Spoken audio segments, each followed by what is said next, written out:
తల్లిదండ్రులు కావాలని మీ కలను నెరవేర్చుకోండి. హెగ్డే ఫెర్టిలిటీ సెంటర్ ద్వారా ఉచిత మొదటి కన్సల్టేషన్ పొందండి. 8807447474. నాని ప్యారడైజ్ గ్లిమ్స్ ఇప్పుడు ఇండస్ట్రీలో వైరల్ అవుతుంది.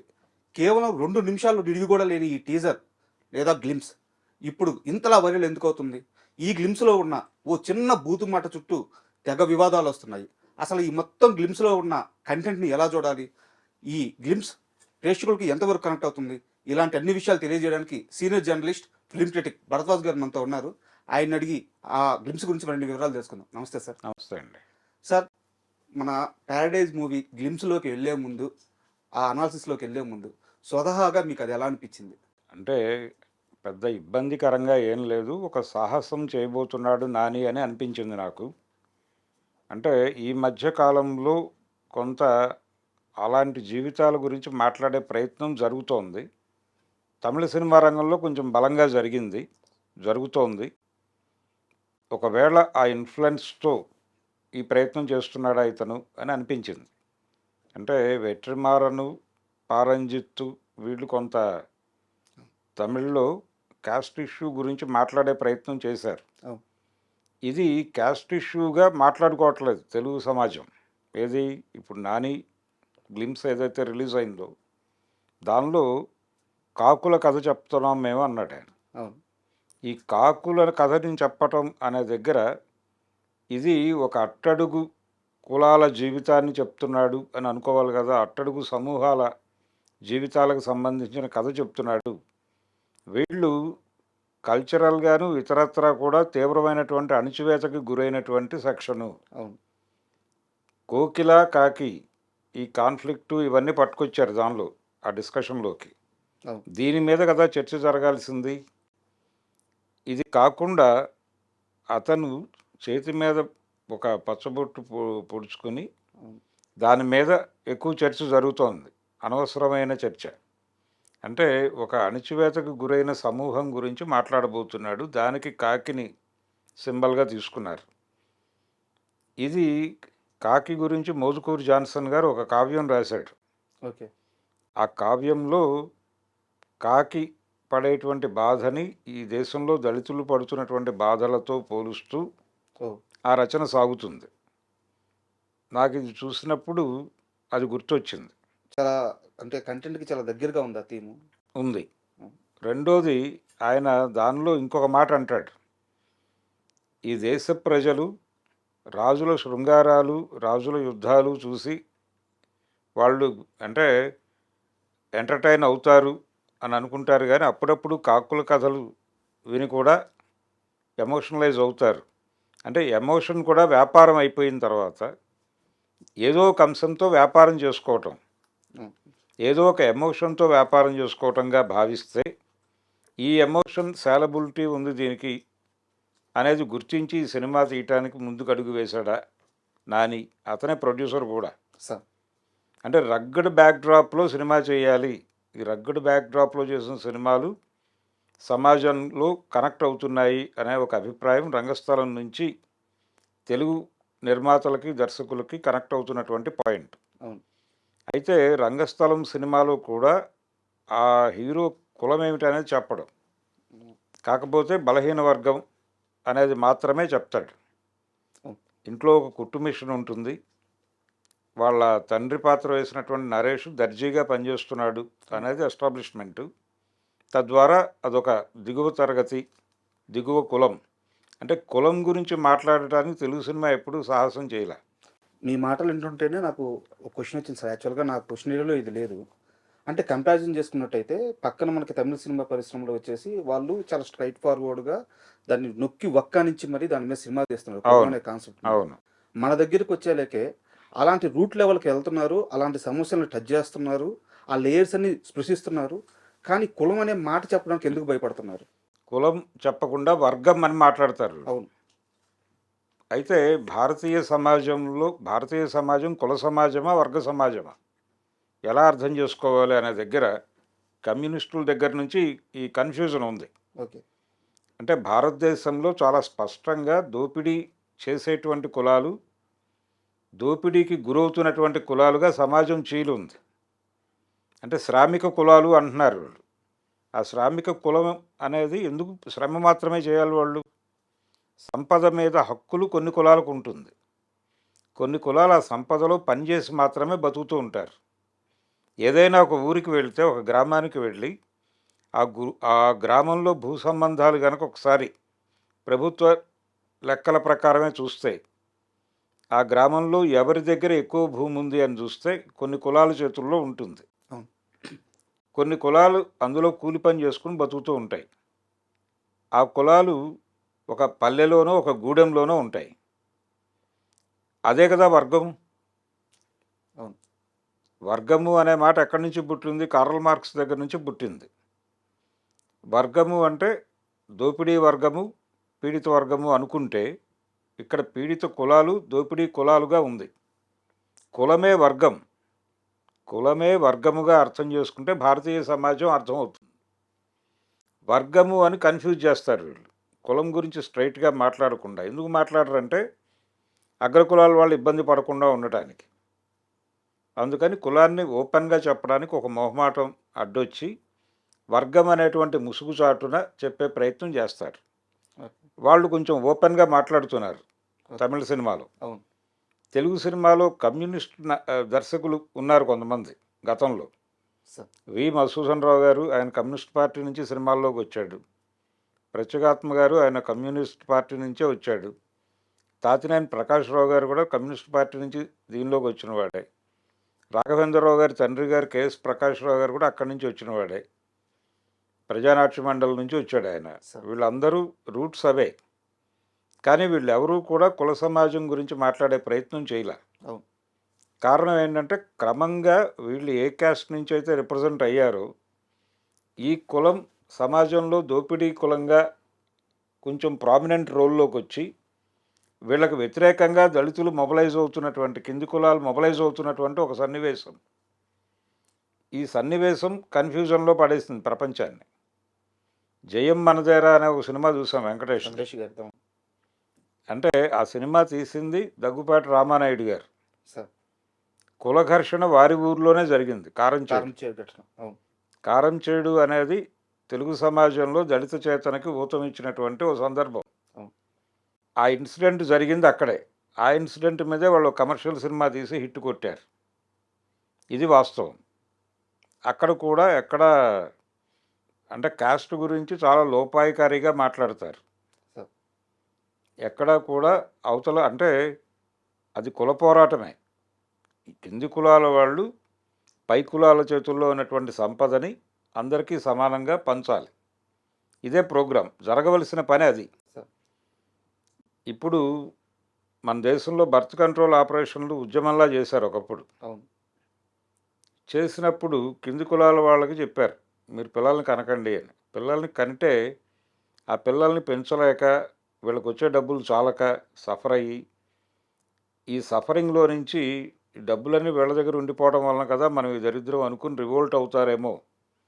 అందుకని వాళ్ళని ఆ దరిద్రంలోకి, ఆ స్థాయి దరిద్రంలోకి వెళ్లకుండా చూడటానికి పిల్లల్ని కనొద్దు అని చెప్పారు అని అక్కడే ఆపరేషన్లు చేశారు. అయితే ఇక్కడ పట్టించుకోవాల్సిన విషయం ఏమిటంటే ఈ దేశంలో పుట్టిన ప్రతివాడికి అన్నం పెట్టే పరిస్థితి ఉంది ఇక్కడ. ఎందుకు లేదు, ఎందుకు కనిపించడం లేదంటే సంపద అక్రమంగా పంపిణీ అయి ఉంది కాబట్టి. ఒక ఊళ్ళో 100 ఎకరాల పొలం ఉంటే ఆ 100 ఎకరాలు ఒక ఇద్దరి దగ్గర ముగ్గురు దగ్గర ఉంటుంది. మిగిలిన ఆ ఊళ్ళో వాళ్ళందరూ అందులో పని చేసుకుని బతుకుతారు. దాన్ని వీళ్ళందరికీ సమానంగా పంచితే ఎవడైనా ఏదైనా చేసుకోవచ్చు. అది చేయటం మర్చిపోయి ప్రభుత్వాలు అది చేయటం మానేసి, అది కదా చేయాల్సింది, అది మానేసి మీరు పిల్లల్ని కనొద్దు అనటం ఎలా కరెక్టు అని ఒక ఆర్గ్యుమెంట్ పుట్టింది ఆ రోజుల్లో. ఈ రోజుకి ఆ ఆర్గ్యుమెంట్కి సమాధానం లేదు. కాబట్టి మనం సమాజాన్ని అర్థం చేసుకోవటంలోనే గందరగోళం ఉంది. ఈ గందరగోళమే సినిమా రంగంలోనూ నడుస్తోంది. ఈ గందరగోళంలోనే ఇప్పుడు ఈ టీజర్ కొంచెం జనాల్ని గుచ్చింది. జనాలు అతను అట్టడుగు జీవితాల గురించి మాట్లాడబోతున్నాడు, దానిలో ఏ మేరకు నిజాయితీగా మాట్లాడతాడు అనే దాని మీద డిస్కషన్ ఓపెన్ కావాలి. కానీ ఈ లంజా కొడుకు అనే పదం మీద చర్చ జరుగుతోంది. నా question, sorry sir interrupt you, నా క్వశ్చన్ కూడా అదే సార్. ఇప్పుడు మనం ఆ సినిమా జస్ట్ ఆ గ్లిమ్స్ థీమ్‌ని పట్టుకొని ఒక మాట అనుకోంగానే మన చరిత్రలోకెళ్ళాం. సమస్యల్లోకెళ్ళాం. సినిమా డిస్కషన్ కాస్త సామాజిక డిస్కషన్ అయిపోయింది. అంటే అవును. ఆ పాయింట్‌లోనే అంత డెప్త్ ఉంది. అవును. దాన్ని వదిలేసి చేతి మీద టాటూలో ఒక మాట అన్నారు. ఒక బూత్ ఉంది. ఇలాంటి ఓ డిస్కషన్ రావడం ఎలా చూడాలి? అంటే చాలా సందర్భాల్లో చాలామంది ఈ మాటను ఎదుర్కొన్నారు చరిత్రలో. సార్. అంటే తండ్రెవడో చెప్పుకోలేనటువంటి పిల్లలు పుడతారు ఒక ఒక సమూహంలో. సార్. ఇది లేదు అని ఎవరూ చెప్పడానికి లేదు, లేదు. లేదు, లేదు. కరెక్ట్. ఉంది. అలా పుట్టిన ఒక కొడుకు ఇలా ఎందుకు పుడుతున్నాం మనం? ఇలా ఎందుకు మాట పడుతున్నాం? మనం మన బతుకులు నిలబెట్టుకోవటానికి మనం కదలాల్సిన అవసరం ఉంది. అసమానంగా ఉన్నటువంటి ఈ ప్రపంచాన్ని సమానం చేయాల్సినటువంటి అవసరం ఉంది అనే ఉద్దేశంతో నాయకుడిగా కదిలితే అదే సినిమా కంటెంట్ అయి ఉంటే, అంటే వాళ్ళు గ్లిమ్స్లో చెప్పింది అదే. అదే సార్. అంటే ఒక సఫరర్ గొంతుతో వినిపించింది అది. అవును. ఆ సఫరర్ ఆ హీరో మదర్ క్యారెక్టర్ అయి ఉండొచ్చు. ఆవిడ అంటే మనం ఆ మధ్య కటకటాల రుద్రయ్య అనే సినిమా చూసాం దాసరి నారాయణరావు గారు. సార్. అందులో అది కర్ణుడి కథే చెప్పాడు. కర్ణుడి కథని సోషలైజ్ చేశారు. కర్ణుడు ఎందుకు హీరో మనకి అంటే అతను క్షత్రియ వంశంలో పుట్టినప్పటికీ అతను పెరిగింది సూతకులంలో. అవును. కాబట్టి సూతుడుగా అతను అనేక అవమానాలను ఎదుర్కొని ఆ అవమానాలకు వ్యతిరేకంగా ఒక స్ట్రగుల్ ఉంది అతని జీవితంలో. అందుకని అతను మనకి హీరోగా కనిపిస్తాడు. కాదు అని చెప్తున్నారు ఈ మధ్య. కాదు, కర్ణుడు హీరో కాదు, అర్జునుడే హీరో అవును. కల్కి సినిమా వచ్చినప్పటి నుంచి అని కూడా వాతావరణం. మాట్లాడుతున్నారు కదా. ఈ ఆర్గ్యుమెంటు దీని రూట్స్ ఎక్కడున్నాయి? ఈ ఆర్గ్యుమెంట్ చేస్తున్న వాళ్ళ రూట్స్ అంటే మళ్ళీ రిజర్వేషన్ వ్యతిరేక ఆందోళన అని ఒకటి జరిగింది తెలుగు సమాజంలో. సార్. అన్ని చోట్ల జరిగింది. ఇప్పటికీ రిజర్వేషన్లను వ్యతిరేకించే బ్యాచ్ గణనీయంగానే ఉంది. ఉన్నారు. వాళ్ళ ఆర్గ్యుమెంట్ ఇది. ప్రతిభ అనేటువంటి దాంతో వీళ్ళు అంటే ప్రతిభ లేని వాడిని కుల ప్రాతిపదికన ఉన్నతోద్యోగంలో పెడితే ఆ సమాజం సర్వనాశనం అయిపోతుంది అంటారు వాళ్ళు. సార్. అది వాళ్ళ ఆర్గ్యుమెంట్. కానీ సమాన పద్ధతిలో మీరు ఎదగట్లేదు. అంటే ఒక 5 ఏళ్ల బ్రాహ్మణ పిల్లవాడికి అదే వయసు ఉన్నటువంటి ఒక మాల, మాదిగ, రెల్లి, ఇతర కింది కులాల్లో పుట్టినటువంటి కుర్రాడికి జ్ఞానంలో తేడా ఉంటుంది. వీడికి ఇంట్లో బ్రాటప్ నుంచి అన్నీ నేర్పిస్తారు. స్కూల్కి వెళ్ళే నాటికే వీడు కొంత జ్ఞానంతో ఉంటాడు. స్కూల్కి వెళ్ళిన తర్వాత జ్ఞానం మొదలవుతుంది వాళ్ళకి. ఇంట్లో ఎవరు ఏం నేర్పరు, మట్టి పిసకటం తప్ప. ఎందుకంటే వాళ్ళు నిరక్షరాస్యులుగానే ఉంటారు తల్లిదండ్రులు అక్కడ ఉండి. వాళ్ళేదో వ్యవసాయం పనులు చేసుకుంటూ ఉంటారు. ఆ మట్టి పిసకటంలో కొంత జ్ఞానం వస్తుంది వాడికి. కానీ ఈ మేజర్గా ఈ అక్షరాలతో రిలేషన్ అనేది వాడికి ఏర్పడేది స్కూల్లోకి వెళ్ళాక. అవును. వీళ్ళకి చిన్నప్పటి నుంచి తల్లి ఒళ్ళో కూర్చోబెట్టుకుని పద్యాలు చెప్తుంది, రైమ్స్ నేర్పుతారు, వాటి అర్థాలు చెప్తారు. నెమ్మదిగా వీడికి కొంత జ్ఞానం ఎక్వైర్ అవుతూ ఉంటుంది. వాడికి ఏమీ కాదు. వీళ్ళిద్దరినీ కలిపి ఒకే చోట కూర్చోబెట్టి పరిగెట్టమంటే ఎలాగా? కాబట్టి వీడికి కన్సిడరేషన్ ఇవ్వాలి కదా కొంత మేరకు. ఇది ప్రతిభ అనే సిద్ధాంతంలో ఉన్న డొల్లతనం. ఈ డొల్లతనం మీద జరిగే ఆర్గ్యుమెంటే మొన్న జరిగింది ఈ కర్ణుడు వర్సెస్ అర్జునుడు ఎపిసోడ్లో కూడా. కర్ణుడు ఆ కింది కులాల్లో పెరగటం వలన వచ్చిన గొడవ అది. ఓకే. కింది కులాల పరిస్థితులు ఉన్నాయి. దాన్నే దాసరి గారు అడాప్ట్ చేసి కరటాల రుద్రయ్యని తీసి కుప్ప తొట్టెలో పుట్టాను నేను, కుప్ప తొట్టె అని నన్ను అందరూ తిట్టేవాళ్ళు అని చెప్తాడు. అందులో డైలాగ్ ఉంటుంది. అదే మాట ఇప్పుడు ఇతను అంటున్నాడు, నాకు తండ్రి ఎవరో తెలియదు, నన్ను ఇష్టం వచ్చినట్టు మాట్లాడారు. అలాగే బాలచంద్ర గారు తప్పు తాళంగాళ్ళని ఒక తమిళ సినిమా తీశాడు. రజనీకాంత్, సరిత. అతను స్ట్రీట్ రౌడీ, అమ్మాయి వేసే, వాళ్ళిద్దరి మధ్య ప్రేమ, అది సినిమా. ఓకే. అందులో ఈ డైలాగ్ ఉంటుంది. ఇదే డైలాగ్. నన్ను చాలామంది ఇలాగే పిలిచేవాళ్ళు అంటాడు ఆయన. ఇప్పుడు ఏ పదం అయితే వాడారో ఇక్కడ అదే పదం చెప్తాడు. నా తల్లి ఎవరో తెలియదు, నాకు తండ్రి ఎవరో తెలియదు, ప్రపంచం ఇలా పిలిచేది నన్ను, నేను ఇదేనేమో అనుకునేవాడిని, నాకు ఇప్పటికీ తెలియదు నా రూట్స్ ఏంటో అంటాడు. సో ఇది కొత్త కాదు అంటారు. ఇది కొత్త ఏం కాదు. అయితే ఇక్కడ ఇంకో సమస్య ఉంది సార్. అంటే వేరే వర్గం ఒకటి వచ్చింది. వాళ్ళు ఈ గ్లిమ్స్ రిలీజ్ అయినప్పటి నుంచి చాలా సినిమాల్లో ఈ డైలాగ్ ఉంది, ఈ పదం ఉంది. మన బాలకృష్ణ అని ఉన్నారు. చిరంజీవి గారి సినిమా 'చంటి అబ్బాయి' సినిమా ఒకటి ఉంటుంది. సినిమా అంతా చాలా కామెడీగా నడుస్తూ ఉంటుంది. తన గతం ఎప్పుడైతే చెప్పుకోవాల్సి వస్తుందో, చిరంజీవి ఎమోషన్ అయినప్పుడు, క్యారెక్టర్ ఎమోషన్ అయినప్పుడు, మా నాన్నెవరో తెలియక చిన్నప్పటి నుంచి అందరూ ఆ లంజా కొడుకు అనే మాట అంటూ ఉంటే ఎంత బాధపడ్డాను అని చెప్పి ఇలా ఒక డైలాగ్ ఉంటుంది.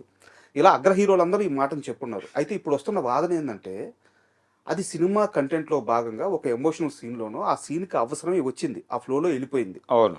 మీరు ఇప్పుడు ఈ సినిమాకి తీసుకున్నట్టే, ప్యారడైజ్ మూవీకి తీసుకున్నట్టయితే ప్రచారానికి కూడా దీన్నే వాడుకుంటున్నారు. దీన్నే ఎందుకు హైలైట్ చేస్తున్నారు? దీన్నే అంటే హైలైట్ ఈ వర్డ్ని జనరలైజ్ చేస్తున్నారా అన్నట్టు క్వశ్చన్ చేస్తున్నారు. బూతుగా చూస్తున్నారు దీన్ని. అవును. కానీ ఇది బూతుగా వాడటం లేదు అక్కడ ఆ టీజర్లో. ఆ టీజర్ లేకపోతే గ్లిమ్స్లో వాడిన సందర్భం ఒక బాధితురాలు తన బాధ చెప్పుకుంటూ మాట్లాడినటువంటి మాటలు అవి. అవును. ఆ కోపము, ఆక్రోశము, ఆ మాట పడినటువంటి మనిషి మాట్లాడుతున్న మాటలు అవి. అవును. ఆ బాధ మోస్తున్నటువంటి జాతి మాట్లాడుతున్నటువంటి మాటలు అవి. ఆ బాధ ఆ పెయిన్ని భరిస్తున్నటువంటి కులం మాట్లాడిన మాటలు అవి. ఆ కులం టోన్లో వీళ్ళకి అర్థం కావట్లే. ఓకే. వీళ్ళు నీతులు మాట్లాడే ప్రయత్నం చేస్తున్నారు. వాళ్ళే అన్నది ఆ మాట. ఇప్పుడు ఎవరైతే నీతుల గురించి మాట్లాడుతున్నారో వాళ్ళు అన్న మాటనే వాళ్ళు ఆగ్రహంగా మమ్మల్ని ఇలా కాయిన్ మమ్మల్ని ఇలా చేశారు, అన్నారయ్యా అంటే అది తప్పైపోయింది. మమ్మల్ని ఇలా కాయినైజ్ చేశారు మీరు అని మాట్లాడితే దీని మీద నీతులు మాట్లాడితే ఎలాగ వాళ్ళు? అది దుర్మార్గం కదా. సార్, అంటే నీతులు మీరు మాత్రమే మాట్లాడతారా? మిగిలిన వాళ్ళు బూతులు మాట్లాడతారని మీరే కాయినైజ్ చేస్తారా? ఇది ఎలా కరెక్టు? సమాజంలో అసమానతలు ఉన్నాయి. అసమానతల వలన నాశనం అయిపోయిన జీవితాలని బాగు చేసుకోవడానికి ఒక ప్రయత్నంగా ఒక వ్యక్తి కదిలినటువంటి కదలికలను ఆ సినిమాలో చూపిస్తారు అనుకుందాం. సార్, ఏ సినిమా అయినా అంతే కదా. ఇప్పుడు పాతాళ భైరవ సినిమా ఉంది. సార్. అందులో అతనేమిటి, ఒక తోటమాలి అవును. కొడుకు తోటరాముడు. తోటరాముడు. తండ్రి ఉండడు, సింగిల్ మదర్ పెంచుతుంది అతను. ఆ అమ్మాయి తోటమాలిగా పనిచేస్తూ కొడుకుని పెంచుతుంది, ఏదో ప్రయోజకుడు అవుతాడు కదా అని. అతను రోజు సైన్యంతో గొడవలు పెట్టుకుని వస్తూ ఉంటాడు. ఆమె వారిస్తూ కూడా ఉంటుంది తల్లి వద్దురా అని చెప్పేసి. ఒక కొడుకుని ఇవ్వమంటే ఈ రాక్షసుడిని ఇచ్చావేంటి దేవుడా అంటూ ఉంటుంది. అది కదా కాన్ఫ్లిక్ట్. అది కూడా కాస్ట్ కాన్ఫ్లిక్టే. సార్, కాకపోతే రచయిత గారు దాన్ని సానుకూలంగా చెప్తాడు మనం ముందు మాట్లాడుకున్నట్టు. అన్నట్టు. అలాగే తెలుగులో వి మధుసూదన్ రావు గారి డైరెక్షన్లో సినిమా వచ్చింది, సార్. మంచి రోజులు వచ్చాయని. అక్కినేని నాగేశ్వరరావు గారు, కాంచన గారు నటించారు ఆ సినిమాలో. ఆ సినిమాలో కాన్ఫ్లిక్ట్ ఏమిటి, ఒక పనివాడికి యజమానికి గొడవ. కానీ ఈ హీరో క్యారెక్టర్ దళితుడని అక్కడ ఎస్టాబ్లిష్ చేయరు. సార్, చేయకుండా అంటే పాలేరు పనే చేస్తూ ఉంటాడు ఇతను. పాలేరే కానీ కుల ప్రస్తావన ఉండదు. ఇద్దరు పోటీ పడతారు. అంటే నేను ప్రెసిడెంట్గా పోటీ చేస్తాను అంటాడు ఇతను, ఊరు ప్రెసిడెంట్గా హీరో. చేస్తే నువ్వు ఓడిపోతావు, ఓడిపోతే కనుక ఊరు వదిలి వెళ్ళిపోవాలి అని. ఇది పందెం అని. పందెం ఒకవైపు నుంచే కాదు, అవతల నుంచి కూడా ఉండాలి కదా. అవును. ఏముంటే బాగుంటుందని నువ్వు అనుకుంటున్నావు అని ఊళ్ళో నుంచి కొంతమంది అడుగుతారు. ఒకవేళ నేను గెలిస్తే ప్రెసిడెంట్ గారు అమ్మాయిని నాకు ఇచ్చి పెళ్లి చేస్తారా అంటాడు. ఓకే. ఓకే అంటాడు. ఇతను గెలుస్తాడు. గెలిచిన తర్వాత ఆ అమ్మాయిని ఇచ్చి పెళ్లి చేయాలి. ఇది కాన్ఫ్లిక్ట్ సినిమాలో. ఆ అమ్మాయి వచ్చేస్తుంది తండ్రి పరువు కాపాడటానికి. ఆయన ఉరేసుకోవడానికి ట్రై చేస్తాడు ఇంట్లో. అతన్ని కాపాడటానికి ఈవిడ కాపురానికి వచ్చేస్తుంది. ఇలా నడుపుతాడు కథని. అక్కడెక్కడా కూడా కుల ప్రస్తావన ఉండదు ఆ సినిమాలో. కానీ అది కాస్ట్ వారే. రిజర్వ్డ్ పంచాయతీలు అనే నినాదం నేపథ్యంలో పుట్టిన కథ అది. సార్, అంటే టాపిక్ నుంచి కాస్త డైవర్ట్ అవుతున్నాను. ఇది ప్రెసిడెంట్ గారి పిల్లం కథ కూడా ఇదే కదా? అదే. అదేనా? ఓకే. కొత్త సినిమాలకి పాత సినిమాలే మూలాలను కదా మనం అనుకునేది. ఓకే. కాబట్టి ఇలా ఈ క్యారీ ఫార్వర్డ్ నేచరే. అది కూడా తమిళ సినిమా నుంచి రీమేక్. సార్, తమిళ్లో జయలలిత శివాజీ చేశారు. ఓకే. ఓకే. తెలుగులో నాగేశ్వరరావు కాంచనా చేశారు. ఓకే. తమిళ్లో కాస్ట్ మాట్లాడే ప్రయత్నం చేశారు అక్కడ. సార్, తెలుగులో అది లేకుండా కథను నడిపారు. ఓకే. ఇదే పరిస్థితి మనకు అనేక సినిమాల్లో కనిపిస్తుంది తెలుగులో. ఇప్పుడు కొంచెం ఓపెన్గా మాట్లాడే ప్రయత్నం జరుగుతోంది ఈ మధ్య. సార్, అది కూడా తమిళ సినిమా నుంచి నేర్చుకున్నదే. సార్. అసురన్ కావచ్చు, అది తెలుగులో ఒక ప్రయత్నం చేశారు వెంకటేష్. అవును. వెంకటేషే చేసినటువంటి జయం మందేరా, అవును. అది కూడా అంతరార్థంలో దళిత కథే. దాంట్లో కాస్త చెప్తారు సార్, ఆ పెయిన్ కాస్త చూపిస్తారు. ఆ పెయిన్ కొంత డిస్కస్ చేయడానికి ప్రయత్నం జరుగుతుంది. జరుగుతుంది. అవును. కాబట్టి ఇలాంటి సినిమాలు అరుదు. కానీ దీన్ని ఓపెన్ ఏరియాలో మాట్లాడటానికి రకరకాల ప్రయత్నాలు జరిగినాయి, కానీ అవి కూడా ప్రయోజనాత్మకంగానే. ఎన్టీ రామారావు గారు బ్రహ్మర్షి విశ్వామిత్ర అనే సినిమా తీశాడు. సార్. తీసి దానిలో వశిష్ఠుడి మీద డైలాగ్ ఉంటుంది, అది ఉంది, యూట్యూబ్లో చూడొచ్చు. సార్. వశిష్ఠుడిని స్ట్రైట్గా ఈయన ప్రశ్నిస్తాడు. గుమ్మడి గారు చేశాడు వశిష్ఠుడి క్యారెక్టర్. విశ్వామిత్రుడైన అరుంధతి, మాదిగ కన్య అరుంధతిని మగువని చేసుకున్నది, మసిపూసి మారేడుకాయ చేయుటకైనటయ్యా అంటాడు ఈయన. అని సంస్కర్తని అనిపించుకోవటానికేటయ్యా అని అడుగుతాడు. ఆ డైలాగ్ చాలా కీలకమైన డైలాగే. ఇలాంటివి అప్పుడప్పుడు ఎక్కడైనా తగులుతాయి తెలుగు సినిమా చరిత్రలో, కానీ ఒక కాన్సెప్చువల్గా మాట్లాడే ప్రయత్నం అయితే కాన్షియస్గా జరగలేదు. సార్. ఇతను ఆ ఏరియాలో ఏదో మాట్లాడే ప్రయత్నం చేస్తున్నాడు. ఈ సినిమా నిజంగానే ఆ లెవెల్లో ఉంటుందా లేదా అనేది సినిమా వచ్చాక కానీ తెలియదు మనకి. ప్రయత్నం అయితే గొప్పదంటారు. ఒక ప్రయత్నం జరుగుతోంది. ఆ మాట, ఆ బూతు అని మాట్లాడటం తప్పు. ఈ బూతుని మోస్తున్న వాళ్ళ కోపము, ఆగ్రహము అంతా కనిపిస్తోంది దానిలో. ఓకే. రోజువారీ అంటున్నారు కదా, అవును. రోజువారీ వాడుతున్న భాషే అది. అది అంటే మనకి మనుషులంతా ఒక్కటే అనే నినాదం ఉంది. ఈ మనుషులంతా ఒక్కటే అనే నినాదం పై కులాల వాళ్ళు ఇస్తే ఒకలాగాను, కింది కులాల వాళ్ళు ఇస్తే ఒకలాగాను పనిచేస్తుంది. పై కులాల వాళ్ళు మనుషులంతా ఒకటే అంటే కింది కులాల వాళ్ళని దోపిడీ చేయడానికి మార్గం వెతుకుతున్నాడు అని. కింది కులాల వాళ్ళు గనక మనుషులంతా ఒకటే అంటే పై వాళ్ళని కిందకు లాగడానికి ప్రయత్నం చేస్తున్నారు అని. ఓకే. కింది కులాల వాళ్ళు ఇచ్చినప్పుడు మాత్రమే మనుషులంతా ఒకటే నినాదం ప్రోగ్రెసివ్. పై కులాల వాళ్ళు ఇస్తే అంటే ఆ నినాదం ఇచ్చిన వాడి కులం ఏంటి అనేది చూడాలి. ఆ నినాదం పై కులాల వాళ్ళు ఇస్తే అది దోపిడీ నినాదమే. ఓకే. ఆ నినాదంలో మనుషులంతా ఒకటే అనే డెమోక్రటిక్ ఆకాంక్ష ఉన్నప్పటికీ అది అన్న వ్యక్తి ఎవరు, అన్న వాడి కులమేమిటి కులమేంది? అనే దాన్ని బట్టి ఆ నినాదం ఏం చేయబోతోంది అనేది అర్థం చేసుకోవాలి. ఇది లేకపోతే ప్రపంచం అర్థం కాదు. అందుకని ఒక దిగజారిన కులాలు, ఇలా దిగజారిన కాదు, దిగువనున్నటువంటి కులాలు, కరెక్ట్ వర్డ్. దిగజార్చిన కులాల తాలూకా ఆగ్రహ ప్రకటనగా మాత్రమే చూడాలి అది. ఈ డైలాగ్ని ఆగ్రహ ప్రకటనలో భాగంగా మేము ఇంతకాలం మమ్మల్ని ఇలా కాయినైజ్ చేశారు మీరు, దాని మీద తిరుగుబాటు చేస్తున్నాం మేము అనేదే గొడవ. సార్, ఇక్కడ ఇంకొక సమస్య ఉంది సార్. అంటే ఈ మధ్యకాలంలో తెలంగాణ భాష మీద, తెలంగాణ యాస మీద చాలా సినిమాలు వస్తున్నాయి, మంచి విజయాలు కూడా సాధిస్తున్నాయి. అయితే ఇప్పుడు ఇదే డైరెక్టర్ ఎవరైతే శ్రీకాంత్ ఓడెలా దసరా అనే మూవీ తీశారు, ఆయన ఇప్పుడు ఇది 2వ సినిమా ప్యారడైజ్. అవును. ఈ 2 సినిమాల్లో కూడా తెలంగాణ బ్యాక్గ్రౌండ్ ఆ యాస పెట్టారు. కానీ ఇప్పుడు కొంతమంది విమర్శిస్తుంది ఏంటంటే తెలంగాణ యాస పేరుతో అక్కడక్కడ బూతులు పెట్టేసి, అక్కడక్కడ వాళ్ళు రోజు తాగుబోతులని ఇలాంటిది ఒకటి చూపించేసి, దసరాలో అదే చూపించావు, ఇప్పుడు ఈ సినిమాలో బూతు పెట్టేశావు, తెలంగాణ భాషని, తెలంగాణ యాసని ఏమన్నా కించపరుస్తున్నావా అని చెప్పేసి శ్రీకాంత్ ఓడెలను కూడా విమర్శిస్తున్నారు సార్. అంటే తెలంగాణ కల్చర్ గురించి ఏది మాట్లాడినా అవతల సమాజం ఇలాగే రియాక్ట్ అవుతుంది. అంటే ఇప్పుడు అనేక సినిమాలు చూసాం మనం ఈ మధ్యకాలంలో. చాలా పాపులర్ అయినటువంటి సినిమా ఒకటి ఉంది, బలగం అనే పేరుతో. అవును. ఆ సినిమా మీద కూడా ఇదే విమర్శలు వచ్చినాయి కదా. అవును. అందరూ కలిసి సామూహికంగా తాగటం అనేది ఒక కల్చర్గా ఒక చోట ఉన్నప్పుడు హై సొసైటీలో కూడా అది ఉంటుంది.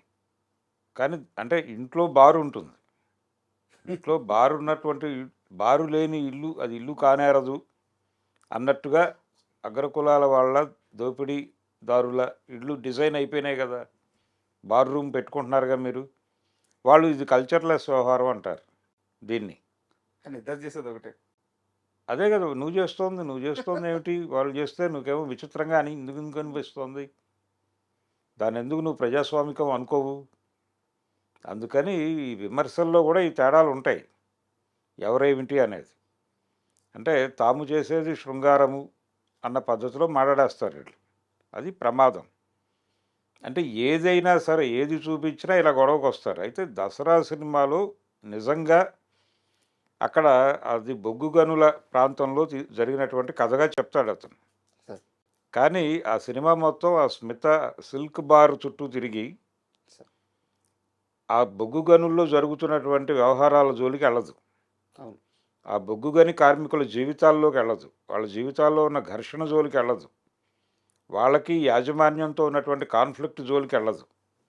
అక్కడ కార్మిక సమాఖ్యలు పనిచేసినాయి, చాలామంది చనిపోయారు.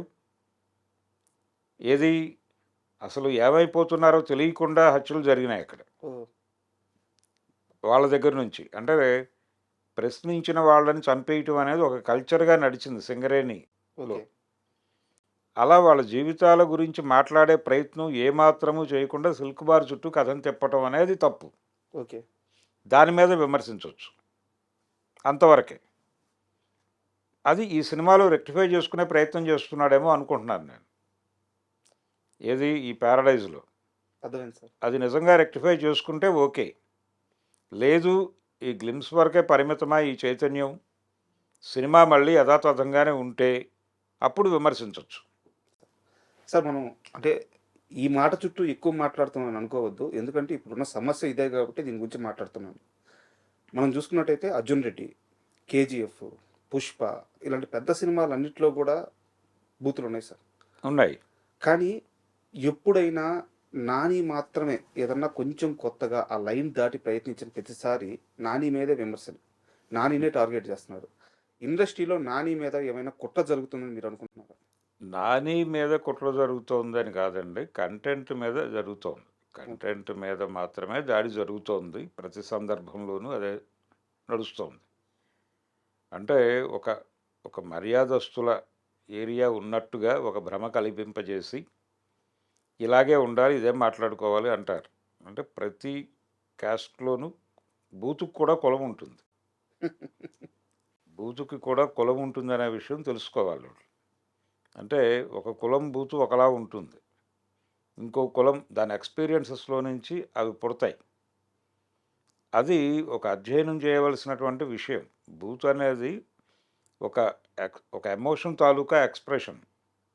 ఆ ఎక్స్ప్రెషన్ కోసం వాడే లాంగ్వేజ్ అంతే. దానికి ఆ ప్రాధాన్యత ఉంది.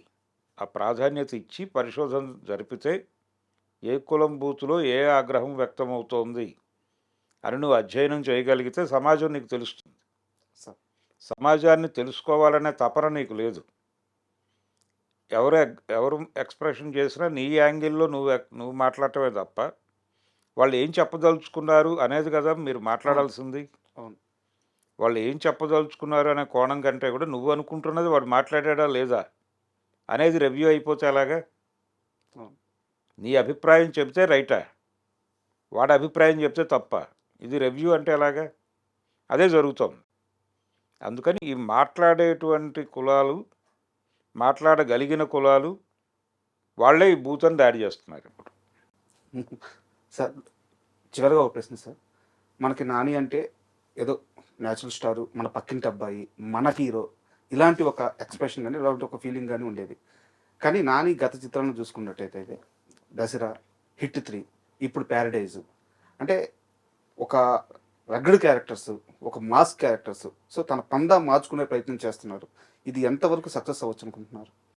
అంటే ఒకే తరహా పాత్రలు చేయరు కదా ఎవరు.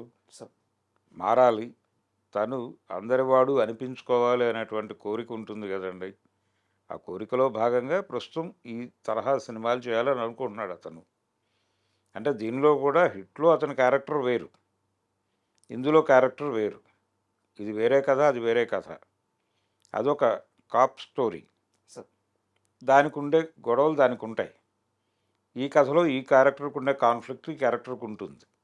దీని తర్వాత మళ్ళీ ఒక సరదా సినిమా కూడా చేయొచ్చు అతను. సార్ ఒక నటుడిని ఒక ఏరియాకి లిమిటెడ్ చేయటం కరెక్ట్ కాదు. అన్ని రకాల వేషాలు వేశారు కదా అందరూ. అవును. ఇప్పుడు ఎన్టీ రామారావు గారు ఆయన ఎర్లీ ఏజ్లోనే, అంటే హీరోగా ఎస్టాబ్లిష్ అవుతున్న టైంలోనే భీష్మ చేశాడు కదా. రాజు పేద అనే సినిమాలో ఆయన చేసిన పాత్ర ఏంటి, అప్పటికి ఆయన స్థాయి ఏమిటి, అందులో కొడుకు ముష్టెత్తుకుంటుంటే అతని బొచ్చులో నుంచి డబ్బులు తీసుకెళ్ళి తాగి తిరిగేటువంటి క్యారెక్టర్ చేశాడు ఆయన. హీరో క్యారెక్టర్ కాదు అది, హీరో కాకపోయినా చేశాడు, నటుడు కాబట్టి చేశారు. ఆ నటుడు అనేవాడు చేయాలి, చేయకపోతే అలాగే బడిపంతులు అనే క్యారెక్టర్ చేశాడుగా. అదే ఎన్టీ రామారావు పక్క సినిమాలో 75కి వస్తే ఎదురులేని మనిషిలో డ్యాన్సులు చేశాడు కదా, అది చేశాడు ఇది చేశాడు. అలా చేయాలి కదా ఏ క్యారెక్టర్ అయినా. అందుకని నాని తన వంతుగా, అంటే ఒక ఏరియాకి లిమిటెడ్ అయిపోతే ఆ జానర్ పక్కకి వెళ్ళిపోయినప్పుడు ఇతను పక్కకి వెళ్ళిపోతాడు. లేదు ఆ జానర్ సినిమాలకు ఇతను ఎక్కువైపోయినప్పుడు కూడా పక్కకి వెళ్ళిపోక తప్పని పరిస్థితి. చాలామంది కండిషన్ అదే. అంటే అక్కడ వరకే పరిమితం అయితే అతను అన్నయ్య పాత్రల్లోకి తండ్రి పాత్రల్లోకి ట్రాన్స్ఫర్ అయిపోవాలి. ఒకవేళ నాని ఆ సినిమాలే చేసుకుంటూ ఉంటే చిరంజీవికి తండ్రిగా క్యారెక్టర్ కూడా ఇస్తారు అతనికి. ఆ ప్రమాదం నుంచి తను తాను బయటేసుకోవటానికి తిప్పలు పడుతున్నాడు అతను. అలాగే అర్థం చేసుకోవాలి. Super sir. ఇప్పుడు ఏదైతే ఈ ప్యారడైజ్ గ్లిమ్స్ ఇన్ని వివాదాలకి లేకుంటే ఇంత వైరల్ అవుతుందో, ఈ సినిమా రిలీజ్ అయిన తర్వాత మనం అనుకున్నట్టు ఇప్పుడు మీరు మాట్లాడినట్టు సినిమా అదే స్థాయిలో కానీ ఉంటే మరోసారి మన ఇద్దరం కూర్చొని ఆ సినిమా మీద రివ్యూ చేద్దాం సార్. అలాగే. Thank you very much. Thank you.